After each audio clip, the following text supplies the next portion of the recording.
Corona महामारी से अपने करीबियों को खोने के बाद जबलपुर के नुनसर से बीजेपी के मंडल अध्यक्ष का गुस्सा सोशल मीडिया पर फूट पड़ा है और उन्होंने अपने फेसबुक पेज पर प्रदेश के मुख्यमंत्री शिवराज सिंह चौहान के लिए अशोभनीय और आपत्तिजनक टिप्पणी कर दी है। बीजेपी के मंडल अध्यक्ष ने यहां भी लिखा है कि वह इस पद पर रहते हुए खुलकर विरोध कर रहे हैं, चाहे जो भी हो, क्योंकि उन्होंने अपने लोगों को मरते हुए देखा है। इसके साथ ही उन्होंने यहाँ भी लिखा कि माननीय शिवराज सिंह चौहान जी, मैं आपकी ही पार्टी का मंडल अध्यक्ष हूँ। मैं अपने परिवार के लिए यदि इंजेक्शन की व्यवस्था नहीं कर पा रहा हूँ तो मैं इसको अपनी नाकामी मानूं या सरकार की। बहरहाल जब ऐसी तस्वीरें सार्वजनिक हो जाए तो भला कांग्रेस कहाँ पीछे रह सकती है। ऐसे में कांग्रेस ने भी सोशल मीडिया पर मध्य प्रदेश के मुख्यमंत्री को घेरने में देरी नहीं की और बीजेपी मंडल अध्यक्ष द्वारा की गई सोशल मीडिया पर टिप्पणी को लेकर कांग्रेस ने सीएम शिवराज पर तीखा हमला बोला। कांग्रेस के नगर अध्यक्ष दिनेश यादव ने भी तंज कसा है, जिसमें उन्होंने सीएम शिवराज से व्यवस्थाओं को दुरुस्त करने की मांग उठाई है और कहा है कि यदि वहां ऐसा नहीं कर पाते हैं तो उन्हें घर पर बैठने की सलाह मान लेना चाहिए। उन्होंने इस बात का भी जिक्र किया है कि भोपाल, इंदौर और जबलपुर में कोरोना संक्रमण भयावह स्थिति में पहुंच गया है। न इंजेक्शन उपलब्ध है और न ही ऑक्सीजन। ये सरकार तो निकम्मी है ही, और ये कोई एक व्यक्ति की बात नहीं है। यह ऐसा नहीं है कि भाजपा का मंडल अध्यक्ष ने बोला तो इसलिए विशेष बात हो गई। जन जन लोग बोल रहे हैं, सभी लोग बोल रहे हैं।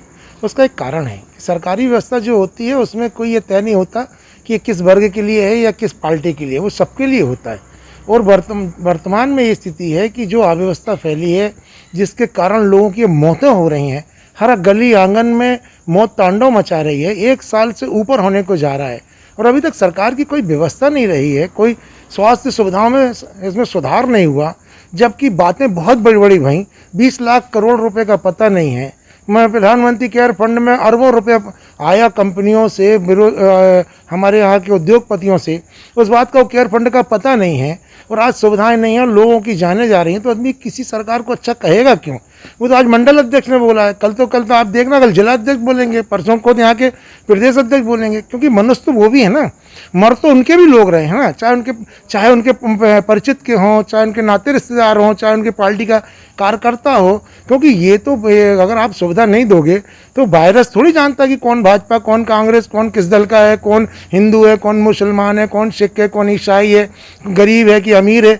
वो तो अपनी धुरी से चल रहा है। पर सरकार का काम है कि उस पर व्यवस्थाएं देना, स्वास्थ्य सुविधाएं देना, लोगों की जान की रक्षा करने का काम सरकार का है। जो सरकार नाकाम है, और यहाँ से लेके खाली जबलपुर नहीं, मध्य प्रदेश नहीं, पूरे देश के हालात हैं।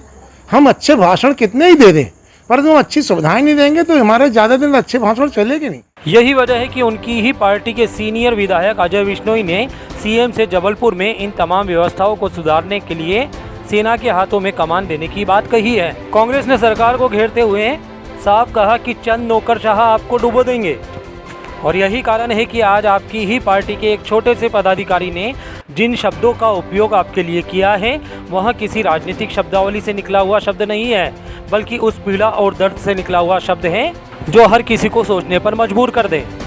और कुछ ऐसे ही हालात प्रदेश भर की जनता के अंदर बने हुए हैं और उनकी भी पीड़ा इन्हीं शब्दों के साथ बाहर निकल रही है, लेकिन शायद आप तक पहुंच नहीं पा रही है। लिहाजा व्यवस्थाओं को समय रहते संभालना ही उचित होगा, अन्यथा घर बैठना ही सबसे उचित उपाय माना जा सकता है।